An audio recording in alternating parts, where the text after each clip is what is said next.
Hey guys, Thunder E here and welcome to our review of the Moto Z Droid and the Moto Z Force Droid. Two phones I call multi-phones. The reason is because you can customize your phone any way you want. But what's really interesting is that this review is actually going to be a little lengthy, so stay tuned and see all the facts about both devices.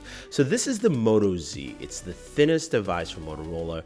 The most important thing are those magnetic pins at the back. Those allow you to mod your device all the way through. Now, in terms of differences with the Z Force, it is thinner. It's got a 13 megapixel shooter at the back with OIS. It also has a 2K display that isn't shatter resistant. Now, one of the things that I like about the Moto Z line is that the Moto mods really add a lot of flavor to this device. So putting a back cover plate changes the look of your device and you can get multiple plates altogether. As I mentioned, a 2K display, you've got a fingerprint sensor here on this device. You've got an 8 megapixel front facing camera with LED flash. Now the cool thing is that fingerprint sensor though is you can actually use it as a lock button, and this is something that's interesting because the position of the power button is a little awkward, so using this to also lock your device also makes sense. So your power and your volume are the upper right hand corner of your device, which is, like I said, an interesting position to actually put that in.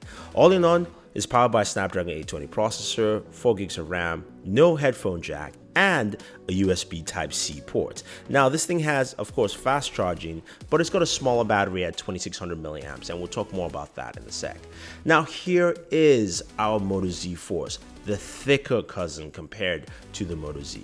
Now it's got a 21 megapixel camera, again the same Moto mod pins at the bottom, and you can slap on your own accessory too, whether it's a back cover, a case, and we'll get into Moto mods too, but you can slap it on to bring your own design. Now the other thing that's cool about this device, it's got a 2K display, but it's a shatterproof display. So remember those awesome shatterproof displays from the droids from last year, similar in that respect, and it is powered by a Snapdragon 820 processor, 4 gigs of RAM, you know, all that fun stuff that you want in hardware specs.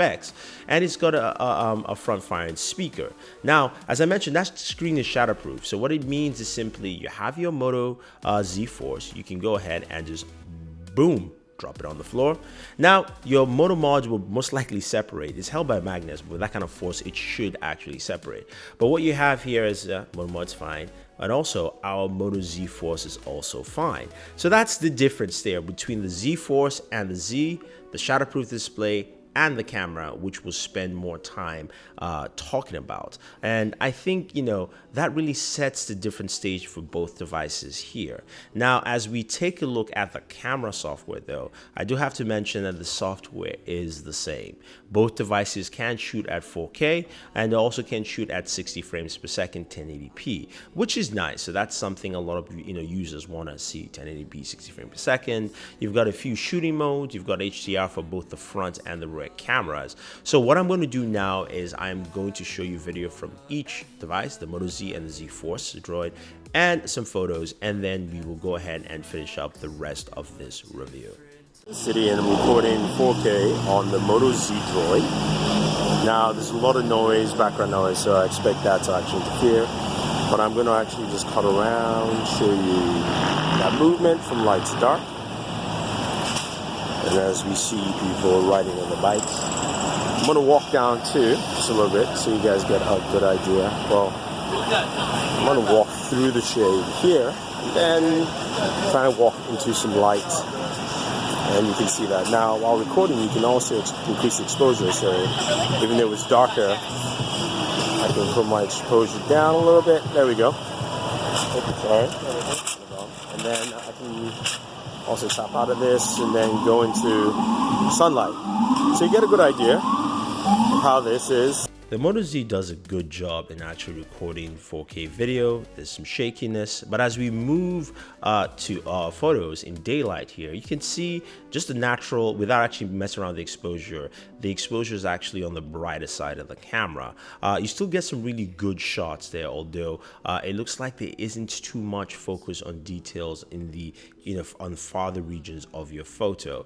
As you can see, like I said, this is a photo where the exposure has not actually been detailed. Now, when you get into lower light situations, it still does a good job, and I'll say I've been impressed with what the Z actually has done. Now let's go ahead and check out the Moto Z Force. Recording in 4K with the Moto Z Force Droid, and I'm walking down with the camera, of course, and you guys can see that we're going to do some light to darker transitions, especially as we walk into the shade here. Then I'll stay stationary for a little bit, but the idea is for you guys to also hear how this sounds. Now, of course, we can manage that exposure in here, so it's actually brighter and better lit. And just tap that to reset the exposure, but also show you recording stationary. Now it records at 4K, as you know. So the Z Force, I think, actually does a better job. That 21 megapixel camera OIS really has good focus, good OIS stability. The camera also does a very good job in actually taking some good photos, even though this is actually in movements. I'm taking some here. And that low light contrast as you get into lower lights, it's actually the same time of day as the one from the Moto Z. Now, both devices have an 8 megapixel front facing camera, so I'm using the same camera shot here, and it's okay. I'd like to see these cameras improve for all smartphones, but the flash also helps, if you're actually doing selfies at night or whatever the case may be.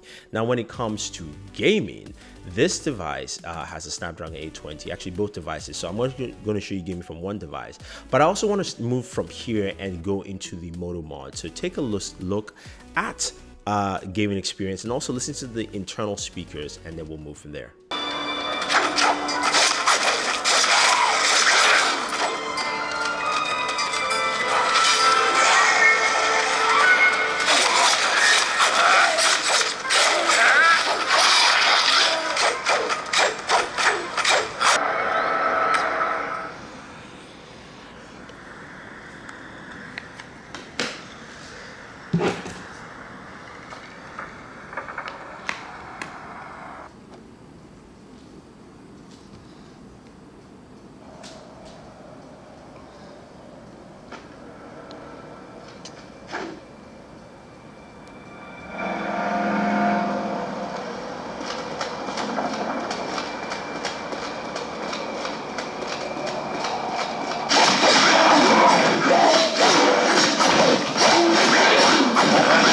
Yes, Moto mods, they make these devices something else. The Moto Z Droid and the Moto Z Force Droid have the ability to basically swap out different parts without actually turning the device on or off. So if you're playing a video and you want better speakers like I did, or I was gaming, you can do that. If you actually want to snap in a projector, you can. If you want to take off a battery case from one device to another, you can do that quite easily. Now, for more on the Moto mods, definitely check out a Moto mods review, which will be coming up pretty shortly. But I have to say though, the implementation is almost damn near perfect, and they've done a very good job. That makes me want to have these accessories when using the Moto Z or the Moto Z Force Droid. So that is something I think a lot of people will definitely like and appreciate about the new Moto Z line. Now, with that being said, it's not all fully rosy with the Moto Z line. Yeah, the device doesn't have a 3.5mm jack, and you know me, I love my headphones, so which means it limits a lot of my headphone use. Now,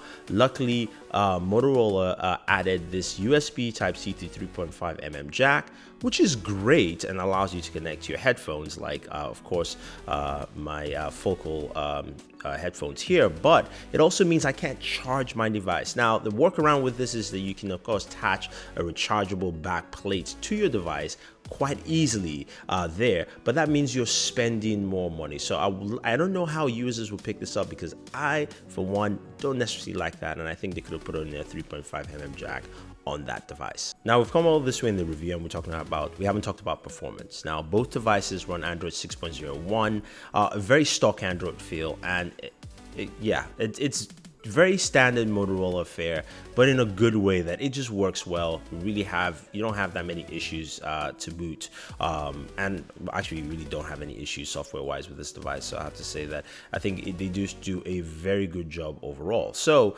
that being said, though, when navigating using this device, you will find the same kind of software quality when it comes to using the Moto Z and the Moto Z Force Droid, because both of them have the same internal Snapdragon 820 as well as also 4 gigs of RAM. Now, when it comes to battery life, well, one has bigger battery than the other, so you expect, of course, the Z Force to have a much better battery life, and it lasts more than a day, way more than a day. Now, the Moto Z actually doesn't disappoint. I've gotten close to 24 hours with it, and I would say that I'm actually quite impressed with the battery management on the Moto Z itself. What do I think about the Moto Z and the Moto Z Force and the Droid editions? These are absolutely solid devices all around. For me, I'm leaning more to the Z Force, of course, because it's got that almost indestructible screen, slightly better camera, and also a bigger battery to boot. Everything pretty much is the same for both devices, and I'm okay with the thickness altogether.